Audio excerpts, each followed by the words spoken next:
up, King?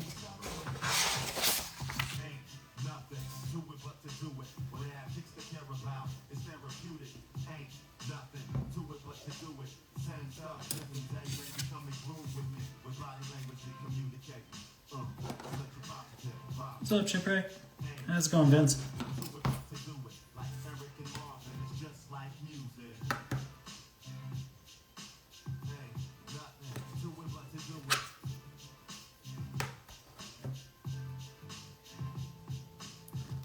What's up, dude? How's it going? What you guys up to tonight? What's up, Chris? Just started raining here a little bit, which is nice. I've been needing some rain pretty desperately.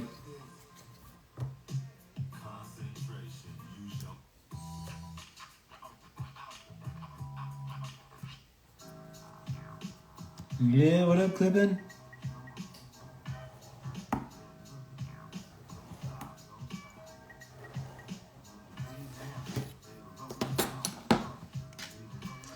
Oh man, how was that move?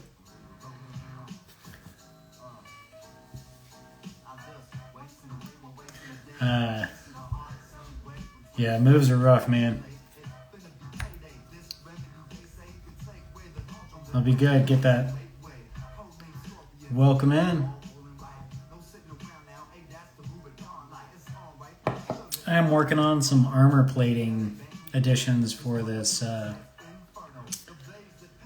Scope Dog tonight. Or not Scope Dog, Bloodsucker.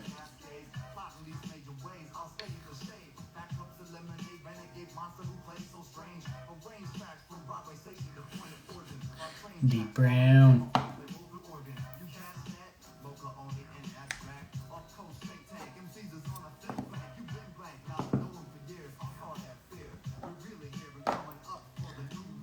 Put together some notes for today for some color theory discussion.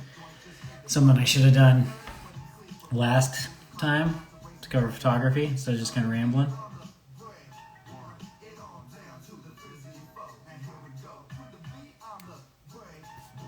Oh, nice. Movers were Gundam guys? Or anime guys?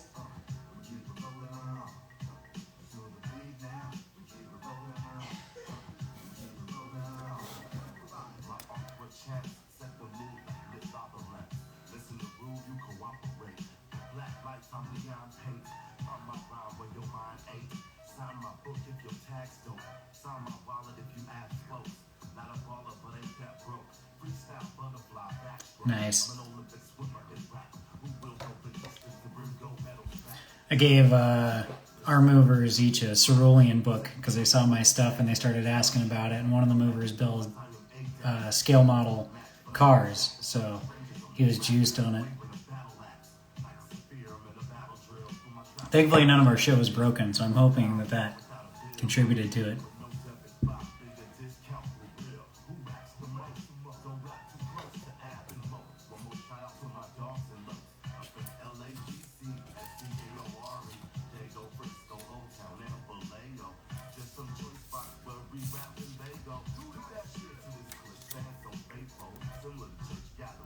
What up, Cougar?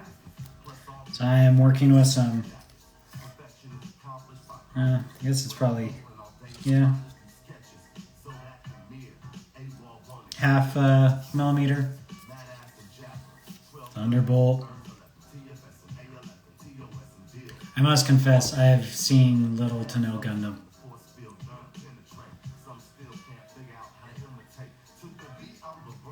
I'm super old anime. Venus Wars, Bubblegum Crisis, all that shit. We can talk Robotech for days.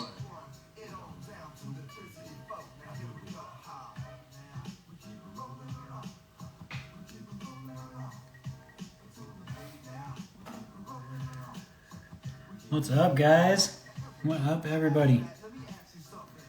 Here for some color theory discussion.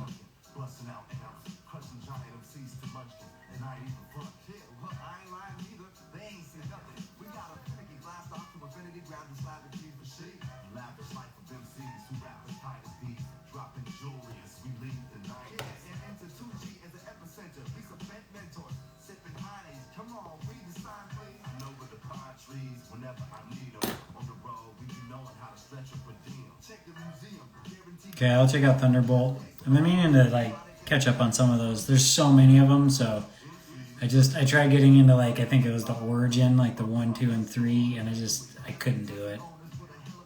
Some of that old anime is painful to watch.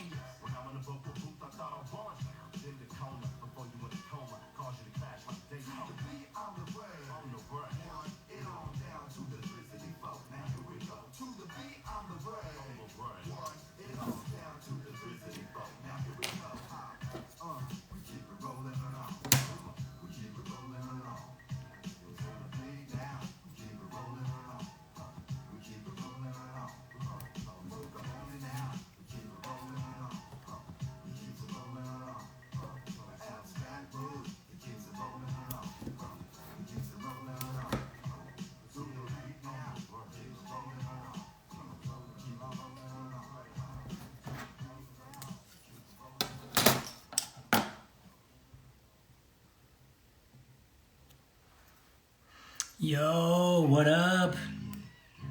MacDio in the house.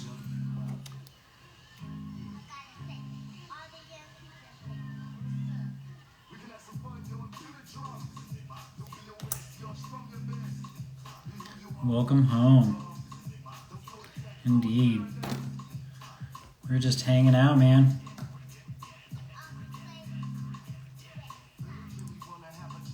F91. I like the design of F91.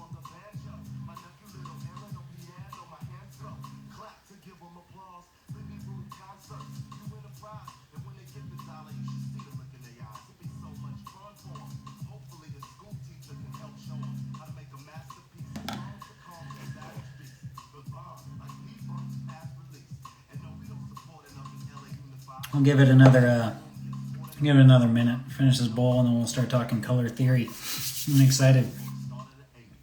Trying to cover up these, some of this design element on this bloodsucker.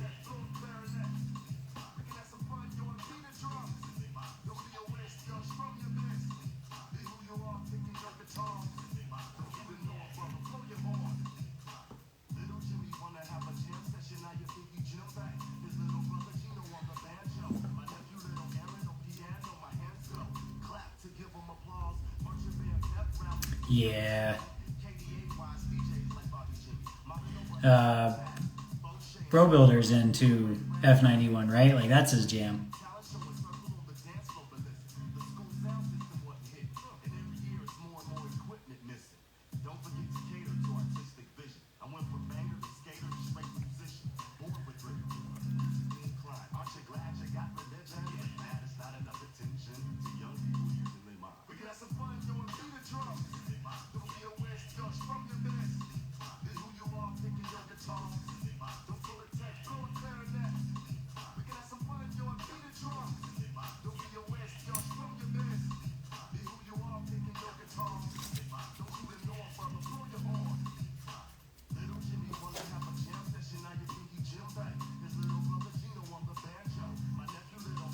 I can't wait for the my Maddox model to get here. That's one of my like movie models that I've wanted forever. Really hope they keep doing it. I hope the Motorride model isn't a piece of shit. I've got an Ed 209 also to make.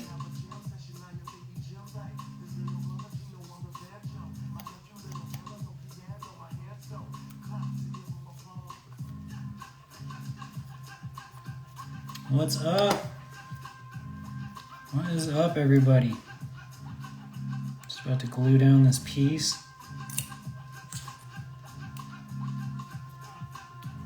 I'll wait on that. Do a little bit. This will be 0.5 millimeter poly plate on that. Got to cut a duplicate for the other side, but I kind of want to do something with this channel on this skirt. I kind of want to build it out. Maybe make it a nesting place for magazines or something like that. Congratulations. That's exciting. Setting up new workspaces is really good. Any idea what you want to do, Chris?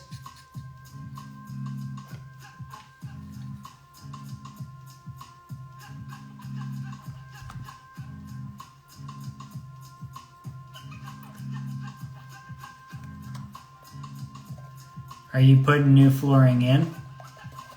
Or is it all wood floors?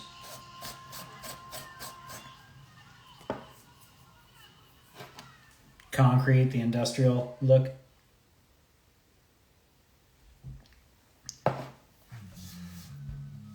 I highly recommend the clear like office floor protectors for like under the chair, like that you roll around on.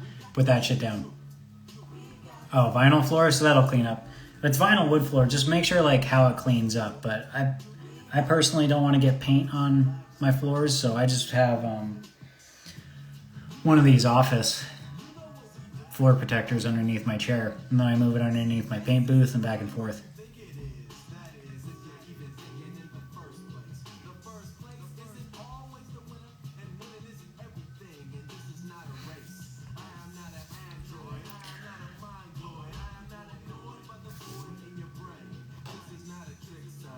Oh, apartment living.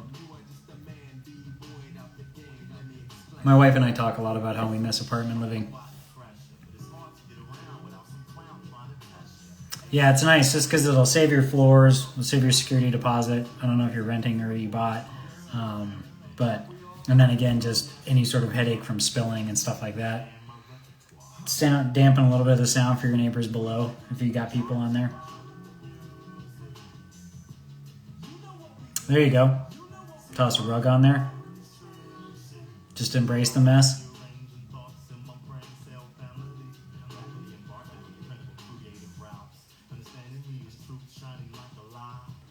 Oh yeah, if it's brand new and super nice, then just keep it super nice. Just take those like extra like steps and you'll appreciate it in the end.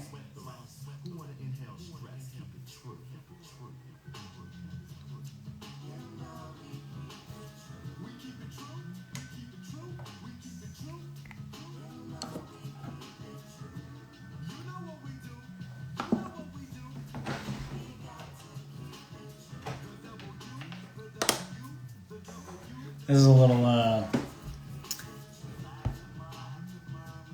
that's awesome. That's good that they put nice sound dampening in on places because you don't usually get that.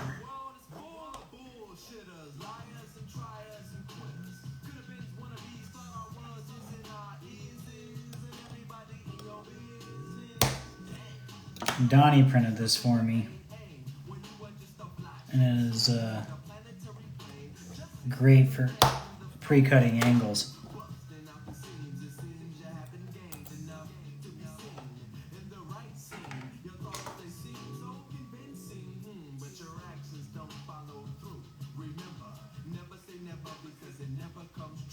Have a good night, dude. Thanks for joining up.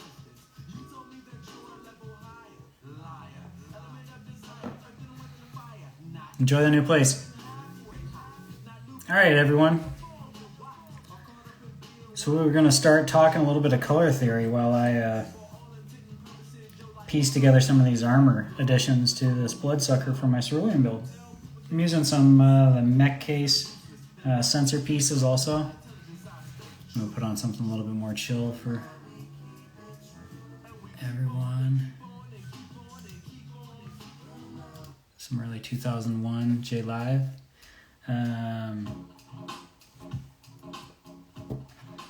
So, color theory. I don't know how many of you guys know about it, how many of you guys care about it. It was something that was really integral in my school years as studying to be a designer and things like that. So really understanding it was core to our program. What up, Pabs? Just in time. So color theory is really, it's both a science and an art of using color. It explains how humans perceive color and then the visual effects of how colors mix, match, and contrast each other. That's kind of like general overarching color theory, right? But color is about perception. that's a big one that you have to keep in mind. So like we've developed these things. It's from our eyes to our brains, data is being sent, and it's telling us what a certain color it's picking up. But like objects reflect light that's coming in. So as that, there's different combinations of wavelengths that it's reflecting that light and bringing it back to us in wavelengths. And our brains pick up those wavelengths and those combinations and translate them into what we call color. So again, back to color theory. Color is perception, the perception of color, things like that. And again, this all can get nuanced and stuff like that, whether there's color blindness involved, stuff like that. And then again, what type of light it's exposed to, right? So color theory is like, let's say it is like an application like what we're going to talk about tonight, is really the basis for the primary rules and guidelines that surround color and its uses, creating aesthetically pleasing visuals. That is how people like myself, or like, I know Pabs is a designer, there's probably other designers in here, and we've been taught to use design and color theory.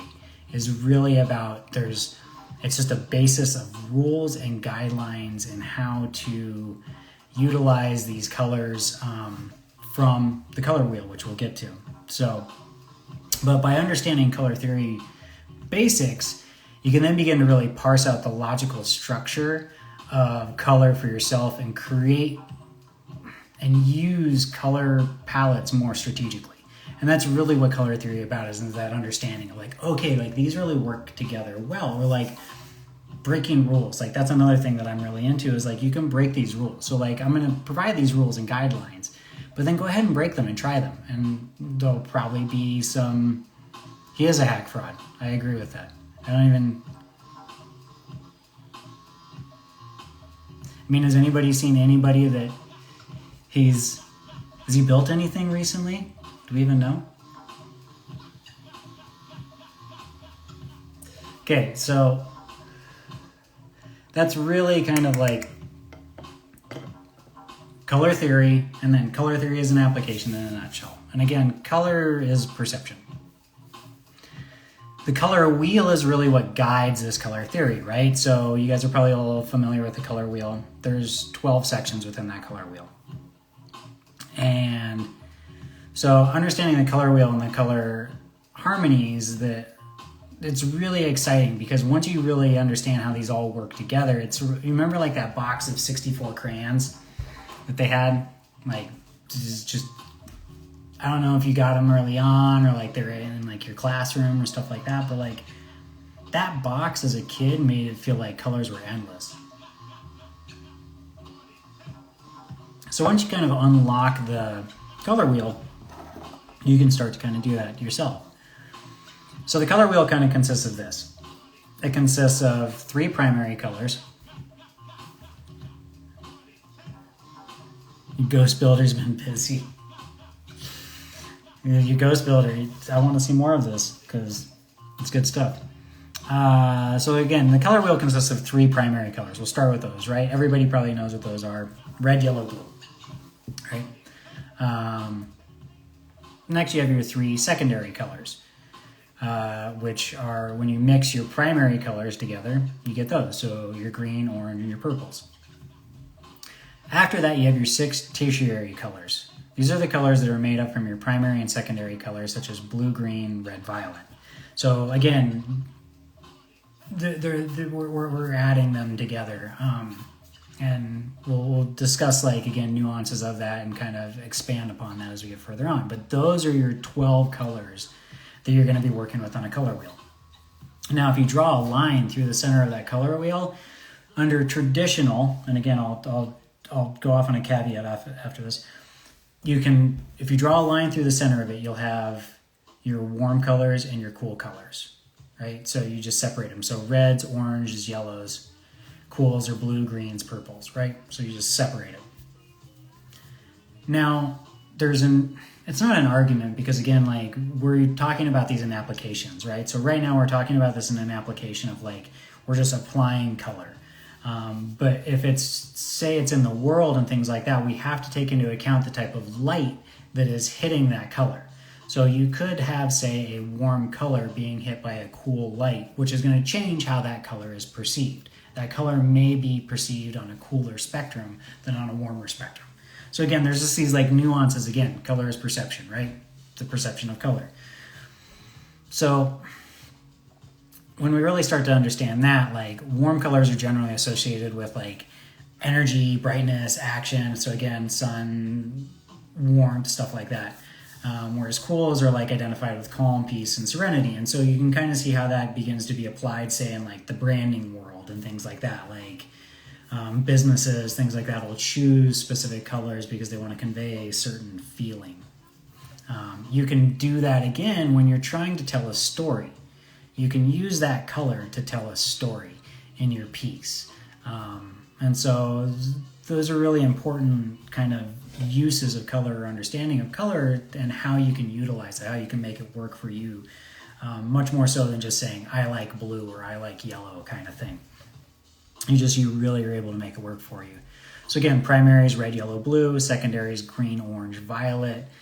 Tertiary, red, orange, red, violet, yellow, orange, yellow, green, blue, violet, blue, green. And then you have neutral colors. And these are typically colors that aren't found on the color wheel.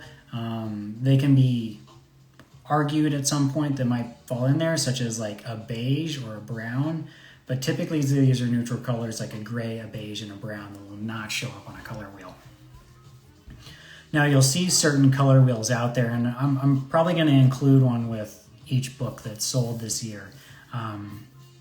Either a traditional one that you can use or just one that's printed in the book. Either way, there'll be a color wheel with it. So then you can kind of see once you begin to add shades and tints and things like that, or in other terminology, saturation values, stuff like that. So that's later on in tonight's discussion. So anybody have any questions out the gate? I don't know how many people are even still here through that ramble.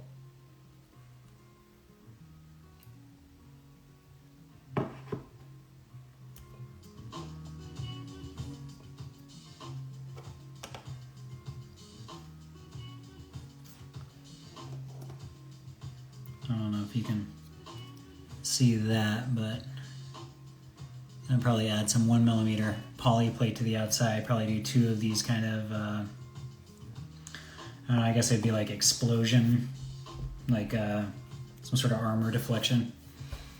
I'm not sure if I want to scribe this or not. So yeah, anyways, for people who are maybe watching this later on, we just kind of covered, the opening to color theory and color perception, and then the color wheel, the 12 colors that are on that. And that's really going to lead us into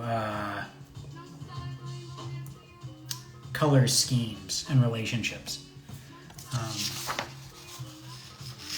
Like I said, I brought notes tonight because I'm like, I don't want to miss a lot of this because it's really exciting.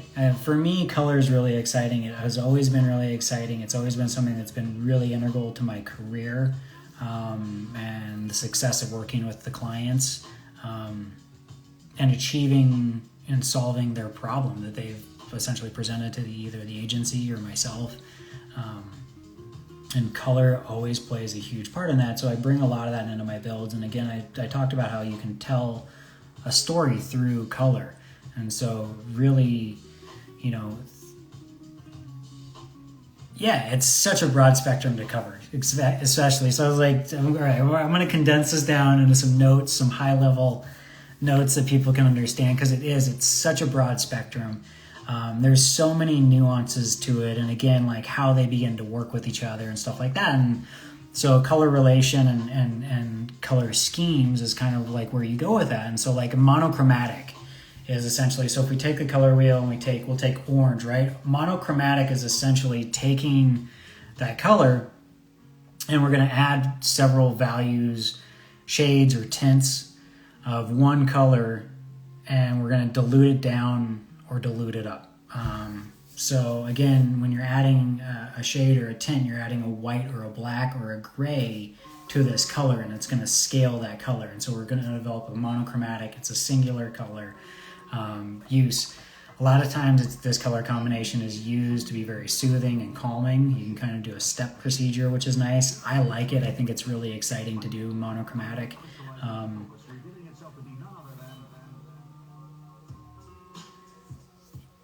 Yeah, exactly. Like that color really conveys something. It can really create a sense of warmth or coldness, calmness. It really can, you can guide your audience with that color through kind of what your intent is on, what your intent is in communicating. If there is some, if you are really trying to convey or tell a story or a message through your piece, you can really do that with color and help your audience with that. The next one would be analogous. These are three colors that are side by side on the color wheel. So for example, an orange red, and a red. So you kind of have those stacked again. So again, we're looking, we've divided this color wheel into 6. So we start with 3, it splits 6, and then there's values of those on either side. So you're using kind of a spectrum from an orange to a red, and then what kind of lies in between. So this is an analogous color scheme. These colors are often found in nature and can be very pleasing, and again, very soothing, very pleasing to the eye. Usually one color will dominate the others. So when using an analogous color scheme, you want to make sure, so if it's that red, orange, red, you want to make sure, okay, which one's really going to lead, which is going to be kind of my overarching or dominant color in this field. Don't try to balance them all out. You've got, once we start getting into these more complex color schemes, you typically have to find one that can be your dominant color. So same with getting into kind of complementary colors. So complementary colors is 2 colors, again, that are opposite of each other on the color wheel. So a red and a green, Christmas, purple and a yellow, Lakers, things like that. Complementary color schemes, they're really dynamic. They've got a lot of energy to them, a lot of movement to them. And this is why a lot of times they're used in sports, in team uniforms, things like that, because again, you can do things that are very appealing to the eye, and they're simple. They're very simple colors that work together. Again, they're complementary colors. They just look good together. So if you guys didn't know what complementary colors were, I feel like those are kind of the most obvious color schemes or partnerships that are out there, or most noticeable ones. So after that, we have triadic colors. And triadic colors are 3 colors that are equiescent from each other on the color wheel. So for example, it's red, yellow, and blue. And what these do is, I'm looking at a color wheel as I talk about this, because I have to so like a red, yellow, and a blue. So again, you think of this kind of like, when I do the design and when I show this in the book, there'll be kind of like a schematic to kind of see this. But so again, we have red, yellow, blue. So triadic colors are evenly spaced out around the color wheel and tend to be very bright. So if that makes sense. So again, like a 3, think about it almost like a triangle on there. Very bright and dynamic. So using triadic color schemes is usually like a high contrast, right? Like harmony and simultaneously making the eye. You want to make one of them stand out, right? Because it's all going to be really exciting. Again, with a red, a yellow, and a blue. Think like a Burger King logo. That's a triadic logo. So at least it was. I haven't had Burger King in a long time, so I can't say when the last time I saw their logo was, but it should be a triadic color combination. Some of the newer color combinations that have come out that are kind of cool are square color schemes. So there's a square and a rectangular color scheme, and they're pretty similar to each other. They use 4 equiescent combinations. So instead of kind of creating a triangle, you're creating a square or even a rectangle on the color wheel. So if you're looking for guidance on how to use this, you can use a certain way. And a traditional color wheel that has a couple different pieces to it, you can move around and it'll match colors. It'll show you what will complement what you should work with, what is an analogous, a complementary, a triadic, things like that. So square will be similar, but yeah, you can just draw a square on the color wheel to get your colors that you want to get. And so it's evenly spaced out. That provides a substantial contrast to your design. So, but again, you want to have a dominant color out of the 4. So like if we were to say, it would be like a rectangular one would be green, blue, red, orange. So we would want one of those to stand out. And again, you can pick those colors, but you can start to move them into. We're going to get to this, shades and tints of those colors, values of those colors, saturations of those colors. So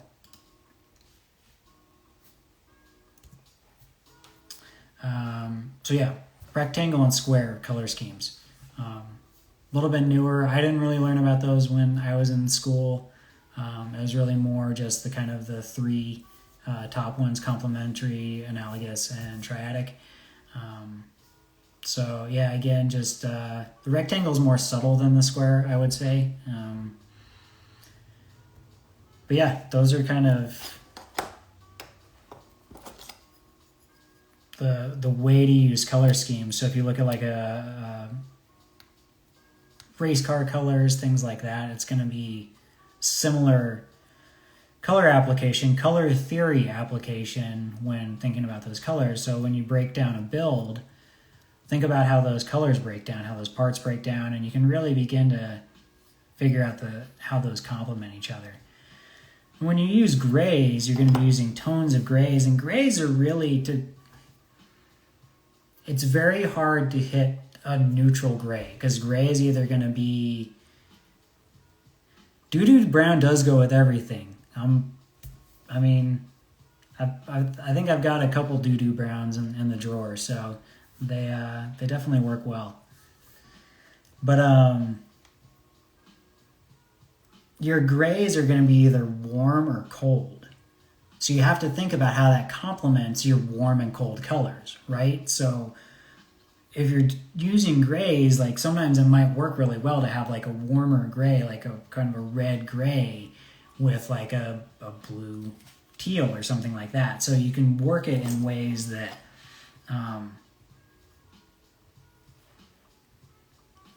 again, it expands again how to really utilize color to your full potential, is having that real kind of, because having this understanding gives you the ability to make a game plan. Oh, you know what?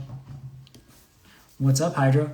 I think we've got some doo-doo brown right here. We got some Dear Matte, Flat Earth.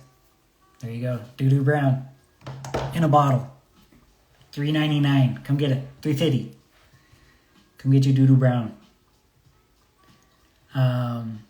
So again, color is perception. How we perceive color, how you want people to perceive color, things of those nature is really kind of what I'm getting at. Because again, it's once you kind of unlock this, remember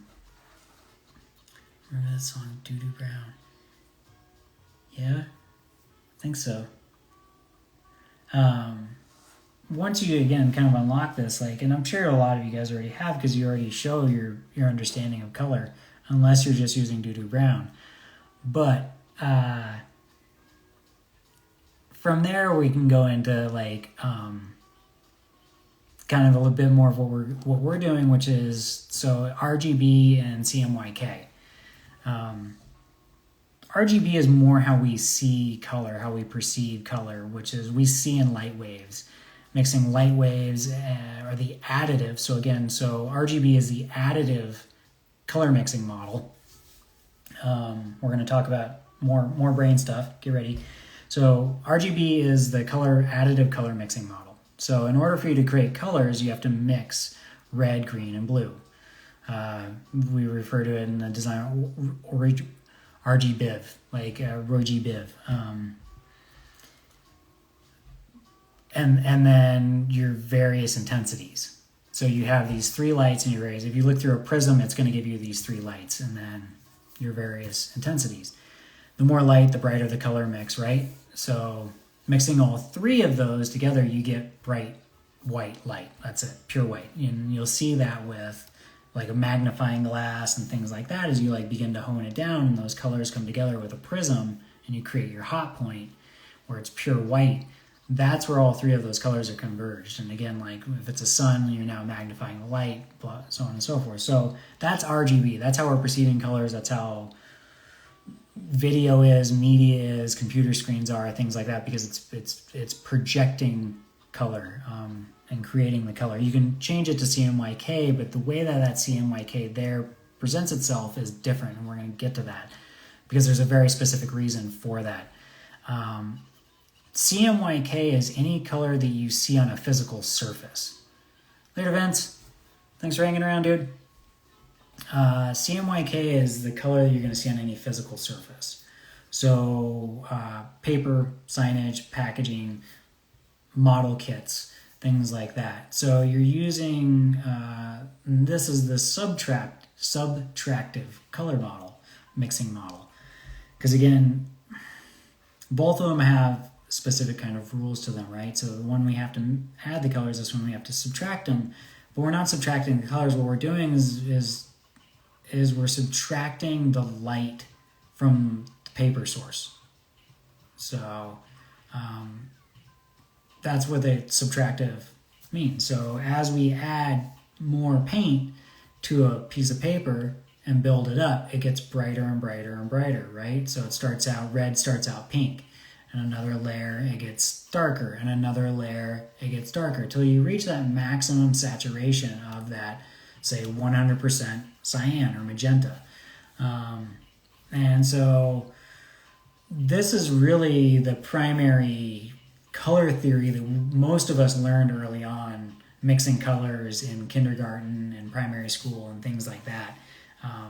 Some of us still finger paint our robots. I know I do. I'm pretty sure Clippin does. I just have a small palette, and then I just kind of rub it on, get my fingerprints in there. Nice and it's a great way to avoid the orange peel texture, is you finger paint on your colors. So traditionally for this, the primary colors were red, yellow, and blue. And when you combined all of these together, you got black. And so these were how painters were able to this is how painters were able to get hues early on as they're painting and early screen printing and things like that. But a lot of traditional painters, canvas painters. So when color printing emerged, they replaced those colors. So they started using those colors, but they replaced those colors with cyan, magenta, yellow, and the key to printing was black. This really allowed for the colors to go both directions now, right? Because instead, now we can add black to the mix, so we can go past that hue, the tone, the full tonal color, what we would call a color, the hue, is you can now push past that, right? So you can go in to values and shades, which is where we're going to go next, is tints and shades. So yeah, that's kind of like, again, color is perception and how we perceive them and how we use them and how other people perceive them. And even being colorblind, you can still apply this because of what colors you are available to you. And again, it might be more monochromatic in tone, but it's really, again, kind of working with what those are. And if it is devoid of color, then again, you're going to work it with, I guess, within a tint or a shade, because it's going to make it either darker or lighter, I guess. That's me. I guess that's a very broad and I guess kind of gross assumption, so I apologize for that. So anyways, yes, let's get into tints and shades.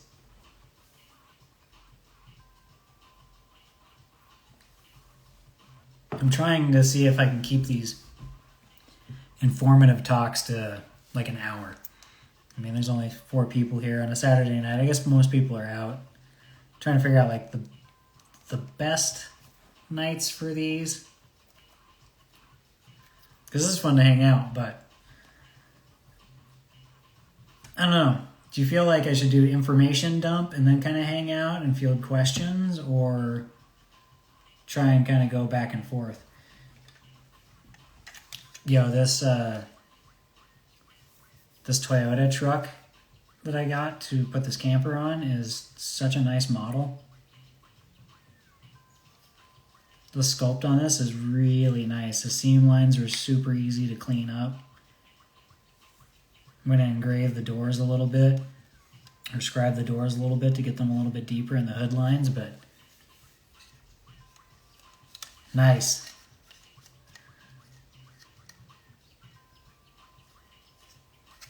Room cleaning is very therapeutic.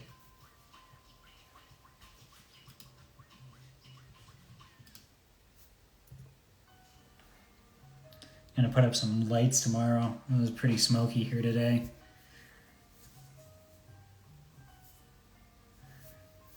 So yeah, tints and shades. So we've got our 12 colors, right? I'm not worried about it. I'm happy to share this stuff and just hang out. I think I'll probably do them every Saturday. I'm not going out to the clubs. Okay, more in the evening, like 5 o'clock. What up, Taz? How's it going, bud?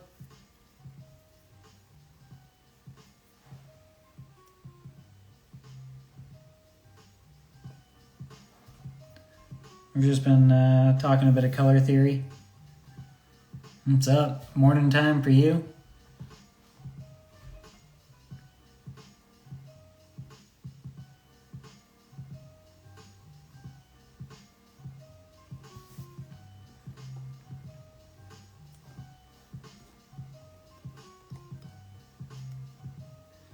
Nice.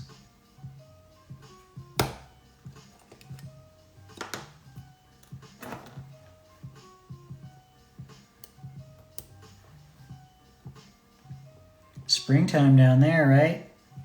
Coming out of winter.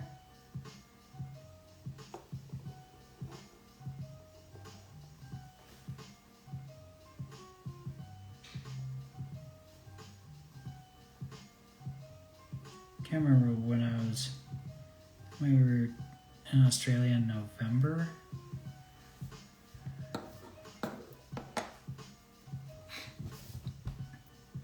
That was nice. We're getting close to springtime down there. Yeah, sounds about right.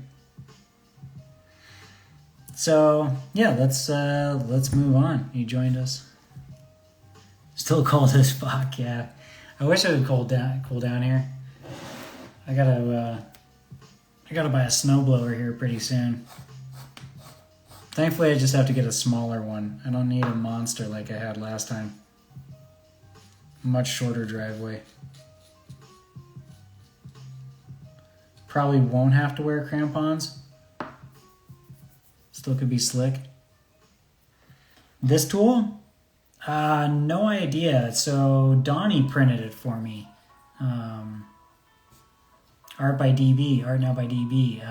He printed this for me, and it's for cutting polystyrene strips. At a 90, a 45, and I believe a 22 and a half. Yeah, like a 22 and a half. So it's great. And then the other one he made is for cutting 45s at an angle. So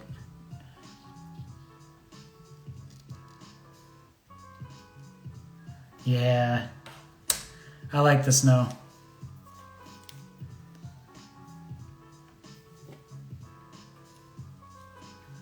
We won't get as much snow here though. I'm lower in altitude now. We're like 3,700 feet, I think, versus 6,700 feet.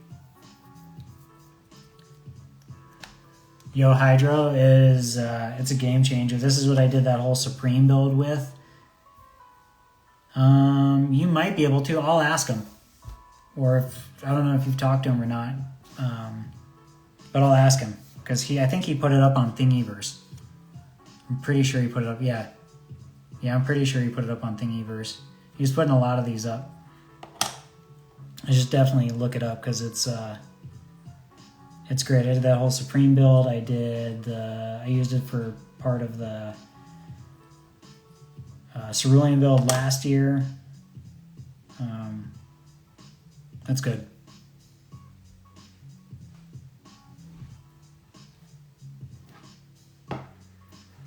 So yeah, bit of tints and shades. So we have 12 colors, right?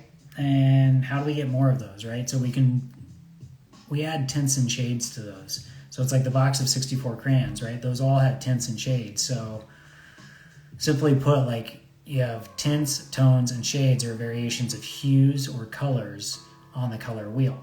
So again, we just have spectrums of each of those colors. So now think about like the color on the color wheel, it's moving in. On the very outside of it, we have the hue, which is a true color. It's without tint, it's without shade. This is generally what we mean when we say color. The color blue is going to sit on the outside of that wheel. The color yellow is going to sit on the outside. And then, so we have tints. Tints are when we add white, when white has been added to it. So for example, red and white, you get pink. Your next is shade. So it is a hue in which black has been added to it. So red and black, you're going to get burgundy. Tone is when you're adding black and white or gray to a color. This darkens the original color or hue, making the color appear more subtle and less intense.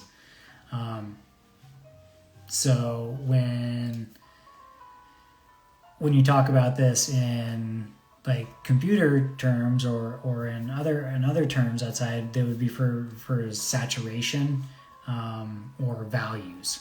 So they're going to have kind of, it's devoid of gray. So a color low in saturation is closer to gray. So again, that's using like tone. It's going to be less intense. It's taking out that original hue. Value, it's going to be higher when you have a brighter color, it's higher in value. So again, think about it adding more white to that and getting back to your original chromaticity, which as they call it, chromaticity. There we go. The color theory, you knew it. Chromaticity, yes. So colorfulness of a hue. Chroma, the Greek word for color, is a measurement of color purity. So that's how you're going to be measuring saturation and value within the hues, the colors. So that's a bit of like your color theory terminology. So when people are talking about adding tints or shades or tones or saturation or values to colors, this is what they're meaning, is you're adding white or black or gray to your color, to your hue, in what we commonly refer to as orange.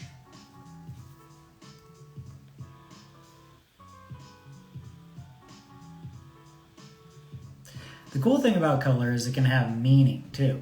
And so last week, Mike, the Mecha Skyfish, was asking why orange. I agree with that, Taz. I was just talking about that. So I'm going to include one, either a physical one with the book that people can move around, or at least one printed in the book that then people can kind of reference. There you go. Most people, I would imagine, have one. They're super fun to play with and incredibly useful. Hot and cold tones. Yep.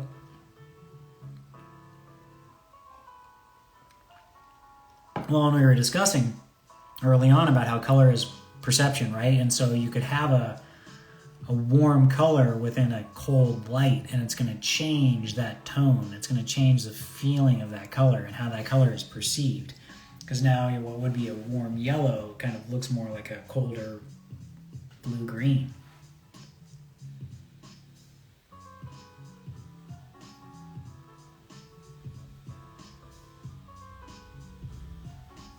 Oh yeah, you work in a print shop, so you should get that color wheel tattooed right on your inside of your arm. You get all the values set down, tertiaries, Be like, analogous. Got this. Square, rectangle. But yeah, so... Yep, exactly. They're going to be applied in your weathering. Because again, that's how it's going to be able to like pick it up. Because, you know, you're adding those washes to it. So you're going to add a layer of cool overtone to it. And how that like color that you put down is now perceived. You gotta taste the rainbow, baby.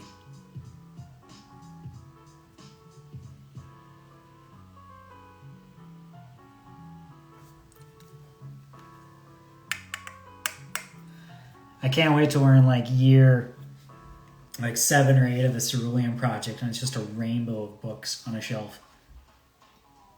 Just be the whole rainbow.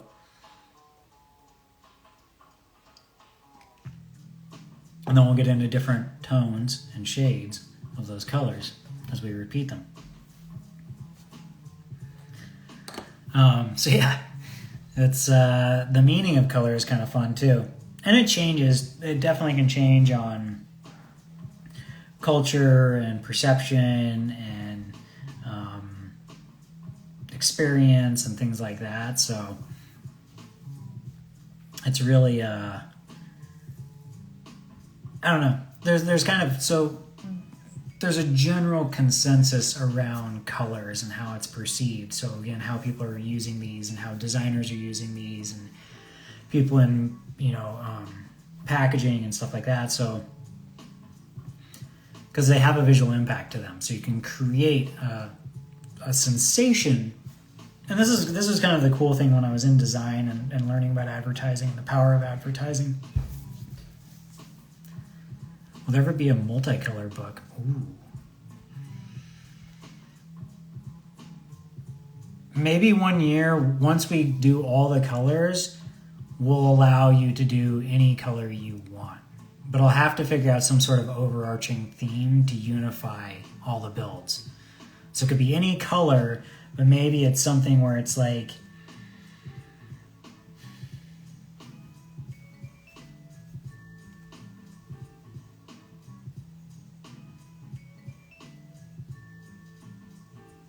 I don't know. I'll have to think about that. You guys have any idea? Maybe it's like a silver or a gold or something, like a... Because, yeah, I think a multicolor would be interesting. You guys ever, anybody out there read the Rainbow Goblins? I've got my childhood copy here, and then I've got a new copy because my childhood copy is so beat up. But the Rainbow Goblins is dark. It's a very dark book. But cool, because it's a kind of a fun understanding of color and just seeing it all together. And so red, we'll talk about red first, is it's typically associated with like power, passion, energy. It encourages action. So a lot of times in advertising, things like that, we'll do like a call to action, which is like a button, and it'll be a red button, click here kind of thing. You always see it like free, and it's a red button. And nobody clicks it, but everybody thinks that they're going to click it because that's usually how we would operate, but we've been conditioned to understanding that we don't want to click that red button on that weird banner on the right side of a website that we just visited. So, but yeah, that's red. Orange is joy, enthusiasm. It's a good choice for positive messaging, things like that. It was a big reason why I chose orange this year, because I talked about this last time, was I really wanted to convey just some more kind of like a positive energy. Later, buddy. A positive energy, a positive kind of energetic feeling, just something that everybody could kind of feel good about. So that was kind of picking orange. Yellow is happiness, intellect, but yellow can be it can get overused really quickly, so you need to be careful of that. I personally really love a good mustard. I'm not too, like even like school buses, there's great uses of yellow. I hate painting it. It's a pain in the ass. So this brings me to something that I wanted to talk about is, again, so light is impacting the surface of what we're looking at, right? So we're working in a CMYK. So as we're applying this yellow and it's going on, and it's not looking like how the yellow is on the bottle, because when you're looking at the bottle, the light that's entering into that bottle isn't like penetrating all the way through the pigment. It's going into the pigment and stopping. So you're seeing the hue of the pigment. You're seeing the true color of the pigment. Now when you spray it, it's thinned down, but two, it's a pigment that doesn't, it requires a lot of pigment to translate light back, right? To reflect that light, because it's a brighter color, things like that. It can be a bit thinner in how it's applied. So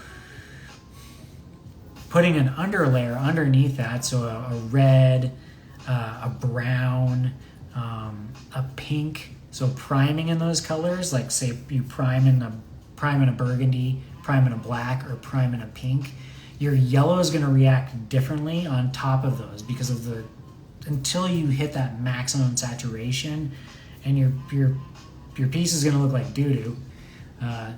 TM, clipping nubs.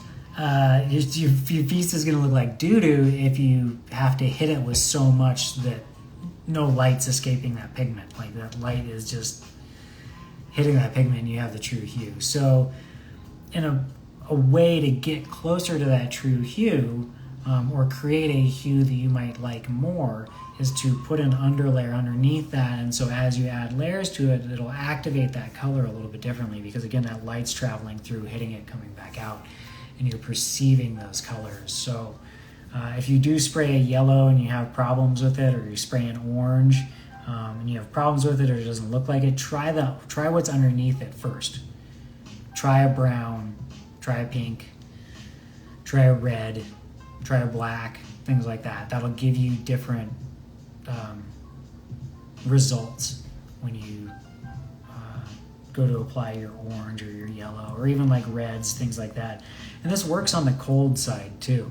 Again, whatever underlayer is under there, it's gonna, until it reaches that maximum pigment, you're gonna see through it. So a lot of times I prime in gray when I'm using cold colors or cooler colors, because I'm trying not to add a pink to it, or maybe a black because I want it to be really saturated.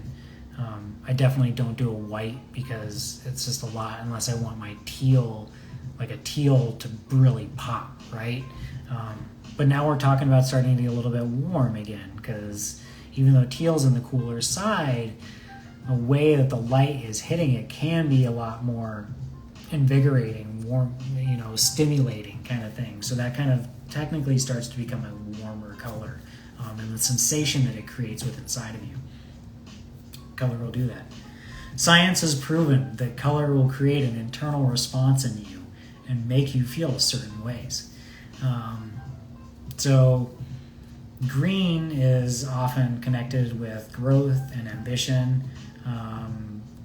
It's a lot of times we're using it for like food, supplements, wellness, yoga, things like that. We'd use it in those applications in advertising and things of that nature. So those are a lot of the feelings that we were trying to convey, is like kind of the growth, the serenity, stuff like that. Especially with blue too. So blue really conveys tranquility, confidence. So again, it can be a light blue, it's a tranquility. It's a deep royal navy blue that's that confidence, right? Depending on the shade. So the lighter the shades, more peaceful, darker shades, more confident. And these can kind of, again, once you play with the shades within a yellow or a green, again, you can create these different feelings of what the colors kind of are going to emotionally evoke. Yeah, green is really healing. Yeah, it's used in hospitals a lot. You'll see in certain institutions, they'll use certain colors on the walls to create certain feelings when you're within those places. So hospitals, wellness centers, things like that will use green because it is very healing. Seeing nature, seeing trees, science has proven is very healing to human beings. Like, that's why people say get out in nature, touch the grass, stuff like that, because seeing that, so like if you can combine, say, water and trees, that's like ultimate, like ultimate good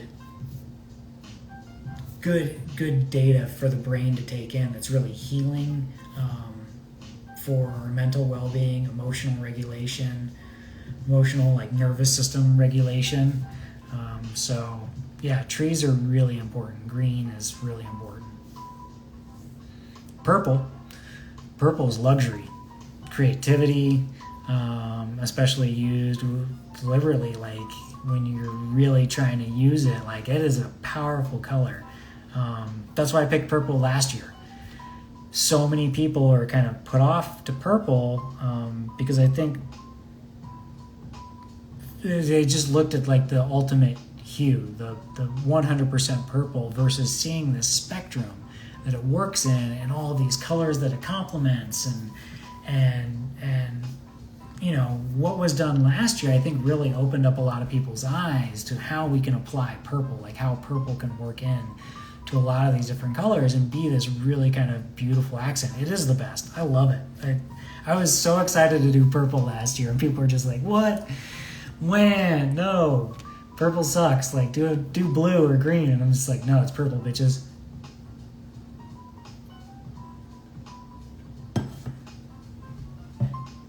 So purple's fun.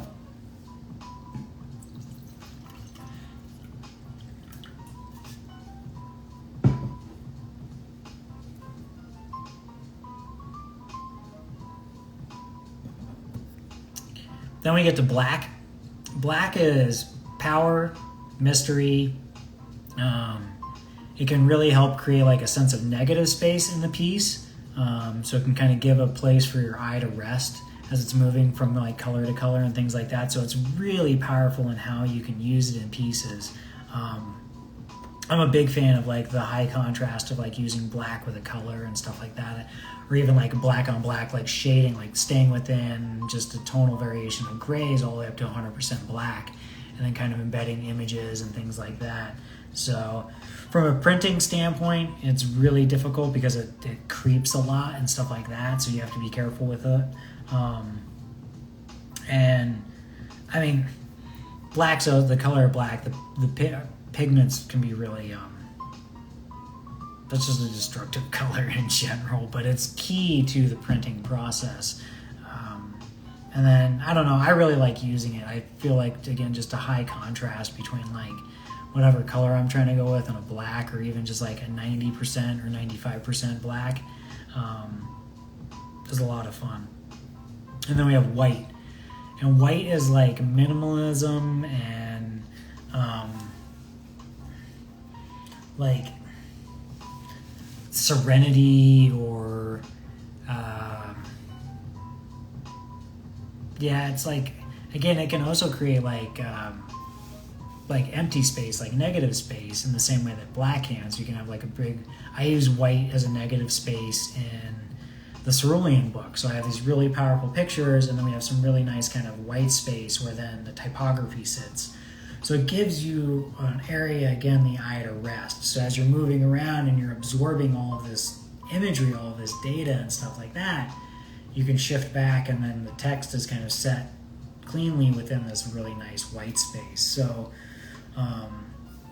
you know, again, those are from like print methods and kind of advertising methods and things like that. So when you use it in, say, like Gunpla, or like, you know, Plamo or model building or whatever you're doing, scale miniature, painting, any of these things, it just, they all work together, and utilizing blacks and whites can also work in a complementary or a tertiary fashion in some ways, you know, and painting in an RGB and things like that. And then again, just seeing and having all of this information now and being like, cool, that's awesome.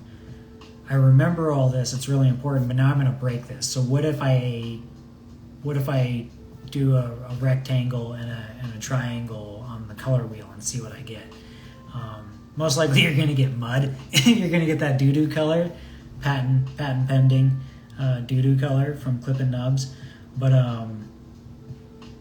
you know, you might also get some nice results that you like.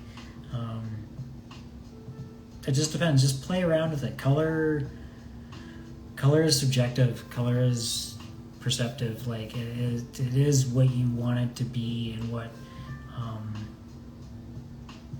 what speaks to you. And then really when you want it to speak to other people is when you start to apply color theory to it. And you want your piece to convey this feeling, so you're going to use this color to help support the narrative that you're trying to communicate. And there you guys go. Your crash course 1 hour session in I lie, it's Doo-Doo Nubs Brown. Yep. We're just gonna make bottles of it. It's the only color we're gonna sell. It's gonna be a brown website. It's just doo-doo brown bottles. And they get like all gummy at the top, so like they could like they're just kind of doo-doo. Maybe they're like chunky, kind of. It's like they don't shake right. They don't ever get smooth. We could go on for days about this, but yeah, like I don't know. I was excited about this. I really wanted to be more concise in this, so that really kind of, again, I'm all about providing information during the Cerulean project that people can benefit from. So I wanted to try and make this more informative. I don't know. So I hope I made it more informative. I'll probably have to go back and listen to this myself. But yeah, it was fun revisiting color theory, making my notes today.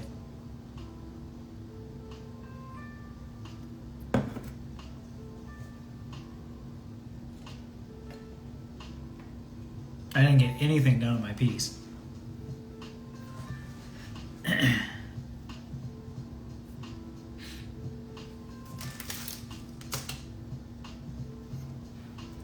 But I'm going to make this dude a cloak. Let's see, I actually wonder if I have paper in here. I'll be right back.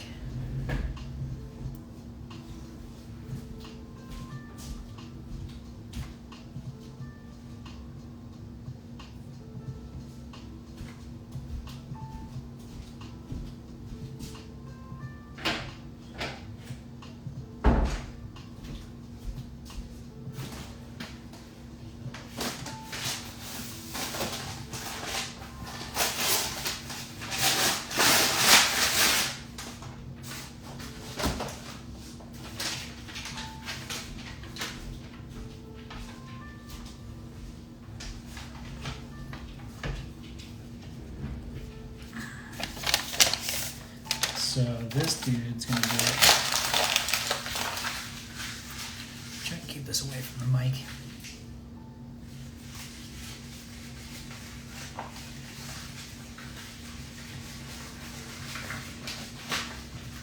Last time I did a cloak this big, I made it out of fabric, and I wasn't really happy with it.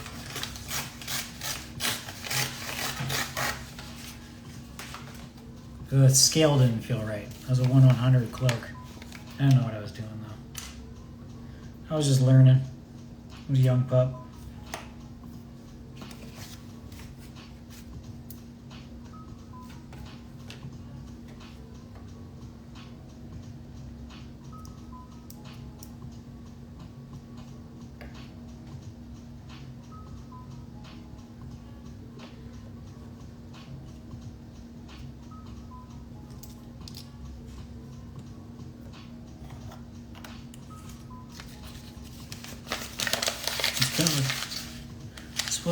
What's been up with you, MacDio?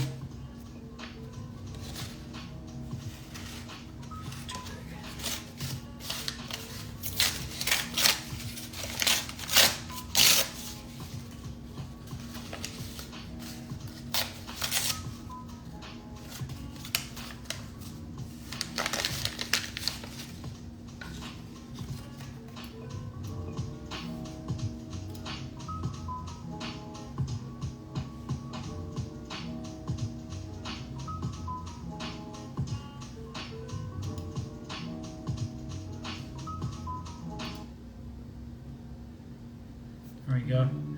We're going even further back. So I want to put an antenna on this. I don't know if that makes sense with the cloak.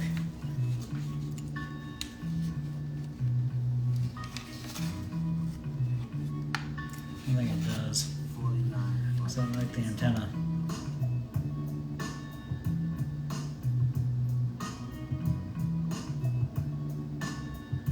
I don't want to put a grenade launcher on this, but I'd have to build a whole rig system to mount it on its back.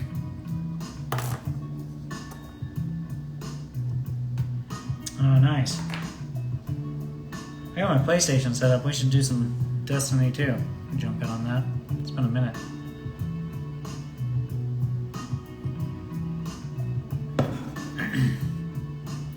Been playing Apex. Yo, Hydro, you want to play some Street Fighter?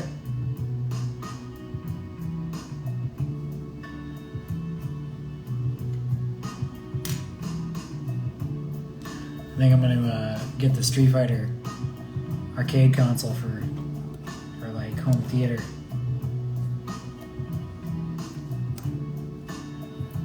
It's like a popcorn machine and stuff.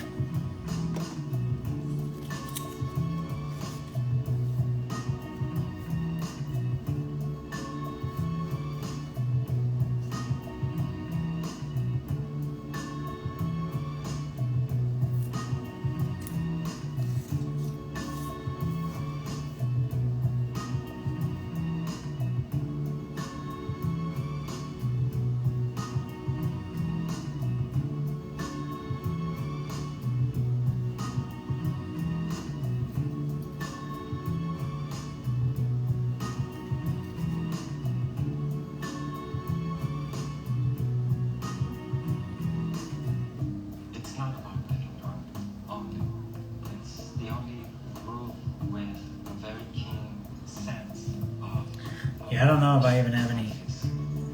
Alright, buddy. Have a great night. Yeah, I'm going to probably jump off here. Cut out this last skirt. And then I can go download Destiny, but I'm going to jump on some Apex probably. I'll join you for that. Have a good day working tomorrow. Alright, Joe. Thanks for joining.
Took off a little too much on that other side.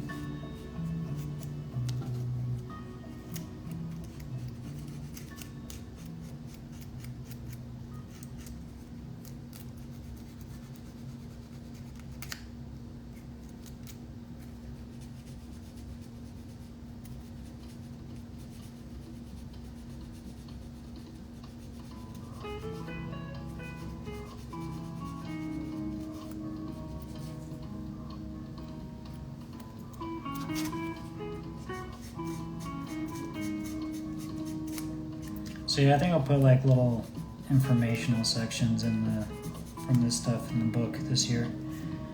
But a photography one, because I'm going to do a photography one for all the new people in the book this year. Just kind of like a photography rules, or like just understanding.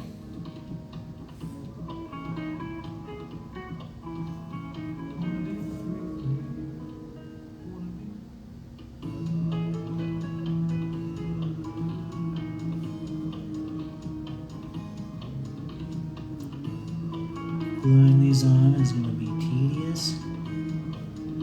Gotta talk to Gunpla Moo about that. Just mastering polyplate. Or Dumpla. Alright guys, thanks for joining for the color theory night. It was a lot of fun. Holler if you have any questions. Have a great night. Peace.